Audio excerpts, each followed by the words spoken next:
Hey guys, I'm John from Legacy Woodworking, and tonight I've got a special guest, Chris from Legacy Woodworking. Hello, hello.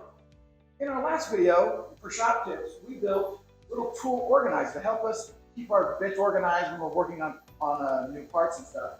Tonight, we're going to build a wall-mounted organizer for all of our battery-operated tools, and we all know we lose these quite a bit. So Chris, tell me a little bit about the machine that we're going to be working on tonight. The cool thing about this project is it's all going to be nested out of a single sheet. So the sheet that we have is 4 feet wide, and this one doesn't go all the way 8 feet long, so we're going to be using the 4x8 Maverick system to do this. We're going to take full advantage of two of the major features, and that is the vacuum table to hold down the sheet while the parts are being nested, and the auto tool change where we have 4 cutters being used out of the 7 tool holder rack. Now the nice thing about this is after it's cut out all the individual components, the last thing it's going to do is it's going to rip down the length here, creating a clean part that we can store for later projects. We'll be holding this down with the standard vacuum table feature, and the first steps that we're going to be doing here is really just setting up our XYZ zeros. We've already set up the tools, and we already have our fixture set up to hold down the part. So let's get started with the Smart Tool pad. For this project, we're going to make our Z0 position on the bottom of our part. So to do that, we have to move the sheet out of the way. So this surface of our spoil board is where we're going to be placing our Smart Tool pad to make that Z0. Now we can choose in any program to make the top of our part or the bottom of our part Z0. Many a times when we're doing sheet processing, we like to choose the Z0 for the bottom because the material thicknesses usually vary.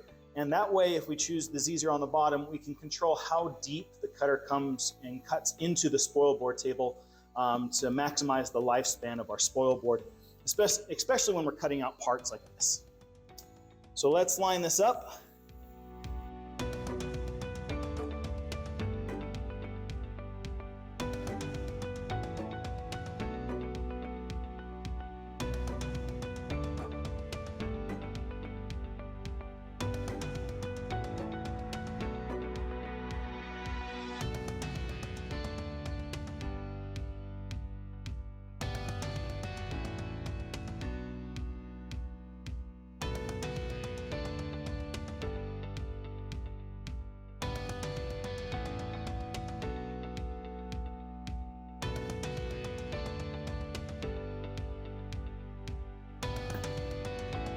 One of the best parts about an automatic tool change machine is that you can hit play and go away.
Now we're ready to remove these parts, and we're going to countersink all the holes for the screws and also put a soft radius on all the edges with the trim router.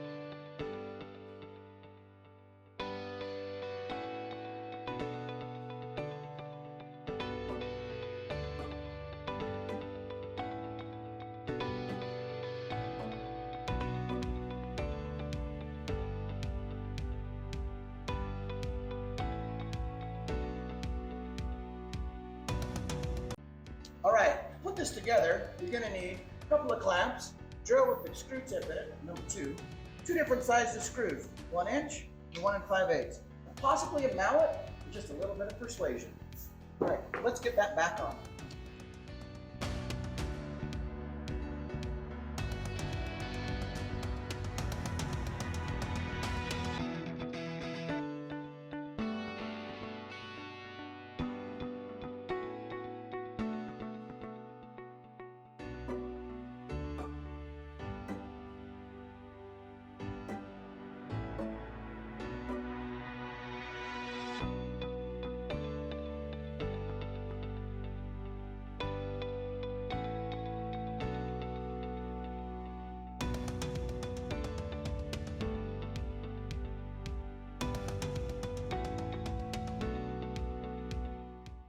Hey guys, what a great night. Check out this cool tool organizer. If you would like the project plans for this, you can find them in the video description below. You already know the drill. Give us a like, subscribe, so you can follow us here on YouTube. Don't forget to check the notification box to receive email notifications and new videos like these come out. You can also visit our website at lwmcnc.com. And as always, thanks for watching. And we'll see you in the next video.